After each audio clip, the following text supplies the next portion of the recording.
Hi. SIP, mutual fund இந்த மாதிரி market ரிலேட்டடான விஷயத்தில் இன்வெஸ்ட்மெண்ட் பண்ணணும்னு நீங்கள் நினைக்கிறீங்களா? அப்போ இந்த வீடியோ உங்களுக்கு தான். ஸோ எஸ்ஐபி, மியூச்சுவல் ஃபண்டு இந்த மாதிரி இடத்துலலாம் நீங்கள் உள்ளே போகும்போது உங்களோட அமௌண்ட்டு இதுதான் வரும் அப்படின்னு எக்ஸாக்டாக உங்களுக்கு சொல்ல மாட்டாங்க. இந்த அமௌண்ட் வரதுக்கு வாய்ப்பு இருக்குது, இவ்வளோ பர்சன்டேஜ் வளர்கிறதுக்கு வாய்ப்பு இருக்குன்னு தான் சொல்லுவாங்க, சப்ஜெக்ட் டு த மார்க்கெட் ரிஸ்க்குன்னு. நான் ஒரு பிளான் உங்களுக்கு சொல்கிறேன், இது பிடிச்சிருக்கான்னு பாருங்கள். ஸோ எல்ஐசியில் உதாரணத்துக்கு 1,00,000 ரூபா வருஷத்துக்கு கட்டுறோன்னு எடுத்துப்போம். நீங்கள் 1,00,000 கட்டுவீங்க, எல்ஐசி 1,00,000 கட்டும். 16 வருஷத்துக்கு உங்களோட 1,00,000 எல்ஐசியோட 1,00,000 சேர்க்கும்போது 16 வருஷத்துக்கு 32 லட்சம் ஆகுது.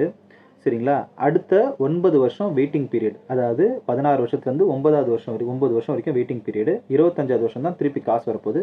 இந்த 9 வருஷமும் நீங்கள் எந்த அமௌண்ட்டும் கட்ட தேவையில்ல. 16 வருஷம் வரைக்கும் கட்டுறீங்க, 16 வருஷத்துக்கு அப்புறம் எந்த அமௌண்ட்டும் கட்ட தேவையில்ல, அப்படியே நிறுத்திக்கலாம்.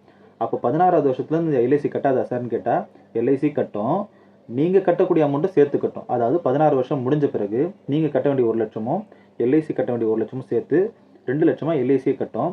அப்போ 16 வருஷம் வரைக்கும் 32 லட்சம் சேர்ந்துருக்கு. 16வது வருஷத்துலேருந்து 9 வருஷத்துக்கு 2 லட்சம் 2 லட்சம் போனீங்கன்னா 18 லட்சம் சேர்த்திங்கன்னா 50 லட்சம் ஆச்சு மொத்தமாக. ப்ளஸ் போனஸ் அமௌண்ட்டோட சேர்த்து 25வது வருஷத்துக்கு உங்கள் கையில் எல்ஐசி ஒரு 1/2 கோடி ரூபாய்க்கு மேலே உள்ள அமௌண்ட், அதாவது 50 லட்சத்துக்கு 50 லட்சம் குறையாமல் வந்துடும். 50 லட்சம் ப்ளஸ் போனஸ் அமௌண்ட்டோடு சேர்த்து உங்களுக்கு எல்ஐசி திருப்பி கொடுக்கும். இது எவ்வளோ சூப்பராக இருக்குது. இதுக்கு எந்த வித டேக்ஸும் நீங்கள் கட்ட தேவையில்லை, எல்லாமே டேக்ஸ் ஃப்ரீ. நீங்கள் அந்த டைமில் அந்த அமௌண்ட்டை வாங்கி உங்களோட பசங்களோட மேரேஜ்க்கோ இல்லை உங்களோட ரிட்டையர்மெண்ட் லைஃப்க்கோ கண்டிப்பாக யூஸ் பண்ணலாம். இது subject to the market risk கிடையவே கிடையாது. இந்த மாதிரி பிளான் உங்களுக்கு எடுக்கணும்னு தோணுச்சுன்னா உடனே எனக்கு டிஎம் பண்ணுங்கள். என்னோடய பர்சனல் நம்பர் கொடுக்குறேன், அதை காண்டாக்ட் பண்ணுங்கள். இதே மாதிரி நிறைய சேவிங்ஸ் பிளான்ஸை பற்றி தெரிஞ்சுப்போம். அதுக்கு மறக்காமல் என்னை ஃபாலோ பண்ணுங்கள். See you.